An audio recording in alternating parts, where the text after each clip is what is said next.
hasieran duda pixka sortzen zizkien, esaten hon total, azkenen ordu batzutako zertako hartu behar dut lokal bat edo zertako jun behar dut lokal batea, eta gehi esan askoz interesante ze betire azkenen leku hau hartzezu zure laneko leku bezala, eta leku bat eukitzea importantea. Ez dut imaginatzen ekintzailetza sortzeko leku aproposago bat.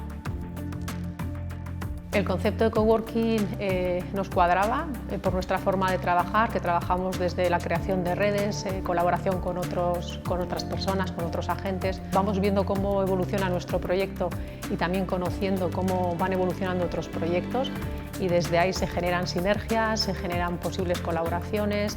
Desde ese paradigma win-win que nosotros también buscamos en las organizaciones, pues lo encontramos también en Emari.